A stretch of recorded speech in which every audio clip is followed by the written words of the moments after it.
Class 10th के छात्र छात्राओं को सादर प्रणाम। आज हम पढ़ेंगे क्लास 10th की पाठ्य पुस्तक क्षितिज के अंतर्गत सूरदास के पद। सूरदास के पदों में हमने प्रथम पद पढ़ लिया है। अब हम पढ़ेंगे दूसरा पद, तीसरा पद और चौथा पद। तो आइए हम पढ़ते हैं सूरदास के पद। प्रस्तुत पद कृष्ण भक्ति शाखा के सगुण उपासक सूरदास जी द्वारा रचित सूर सागर के भ्रमर गीत नामक शीर्षक से अवतरित हैं। इन पदों में कृष्ण के मथुरा चले जाने पर गोपियों की विरह वेदना का मार्मिक चित्रण किया गया है। कृष्ण गोपियों की विरह वेदना को समझकर अपने मित्र उद्धव को ज्ञान का संदेश देने के लिए गोपियों के पास भेजते हैं। अब दूसरा पद। मन की मन ही मांझ रही, कहिए जाए कौन पै उद्धव, नाही परत कही। अवधि आधार आस आवन की, तन मन बिथा सही। अब इन जोग संदेशनी सुनि सुनी, बिरहनी बिरह दही। चाहती हुतो गुहार जितहि ते, उतते धार बही। सूरदास अब धीर धरई क्यों, मर जा दाना रहे।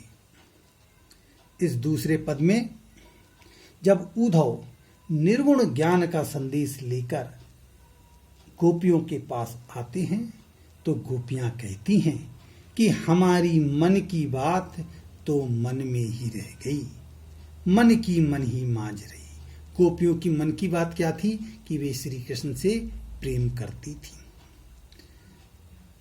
तो मन की मन ही मांझ रही, कहिए जाए कौन पे उद्धव। गोपियां कहती हैं उद्धव से कि हे उद्धव, हम अपने इस मन की व्यथा को, अपने इस मन की पीड़ा को कि वे श्री कृष्ण से प्रेम करती हैं, किससे कहें। ना ही परत कही, और ये बात किसी से कही नहीं जाती। अवधि आधार आस आवन की, श्री कृष्ण के आने की आशा में एक युग बीत गया है, एक अवधि बीत गई है।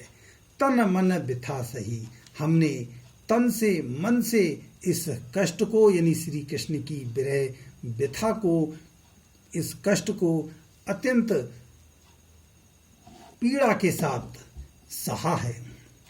अब इन जोग संदेशनी सुनी सुनी, लेकिन अब ये तुम्हारे इन योग के संदेशों को सुन सुनकर बिरहनी बिरह दही, हम बिरहनियों की जो विरह दशा है वो और भी अधिक दहकने लगी है, यानी उनकी बिरही पीड़ा और भी अधिक बढ़ गई है। चाहती हो तो गुहार जितई ते, उतते धार बही।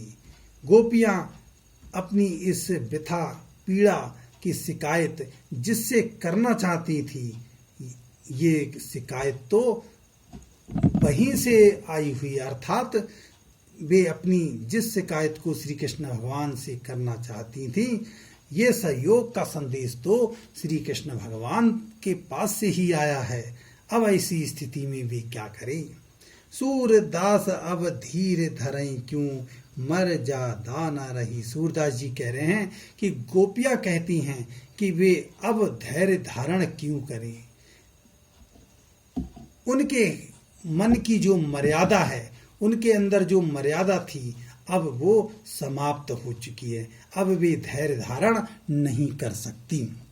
दूसरा के पद के बाद अब तीसरा पद। हमारे हरिहारिल की लकड़ी, मन क्रम वचन नंद नूर, यह दृढ़ करी पकड़ी।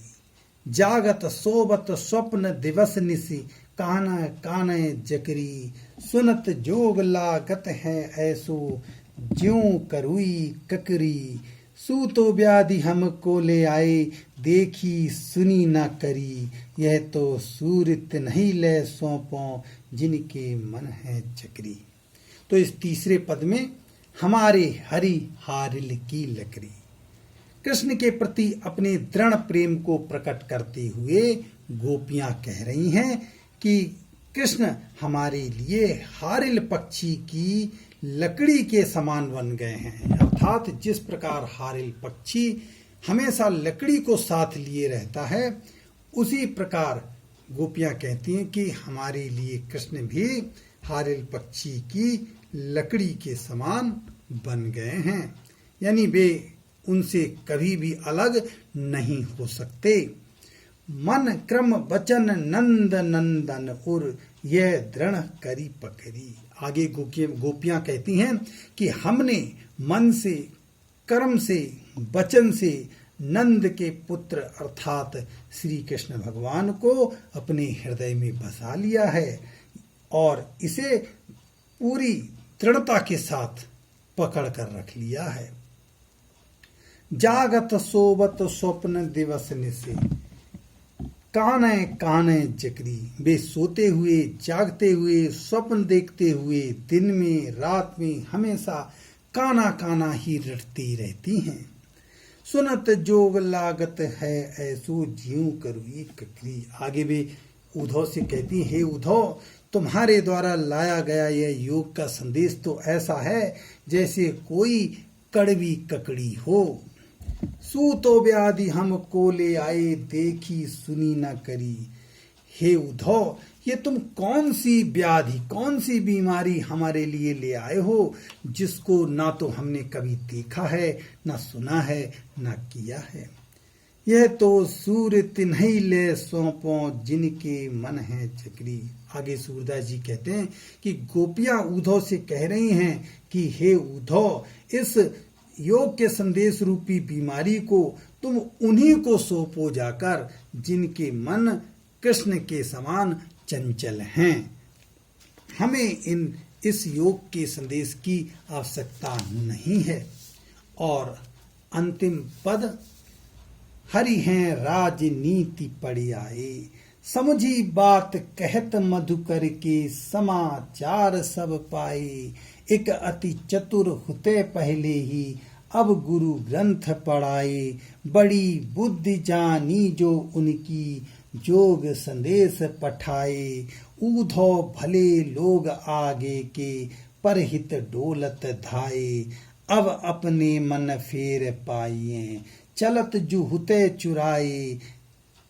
तय क्यों अनीति करें आपुन, जे और अनीति छुड़ाए। राज धर्म तो यह सूर, जो प्रजा न जाहि सताए। तो इस अंतिम पद में गोपियां क्या कह रही हैं? हरि हैं राजनीति पड़े आई।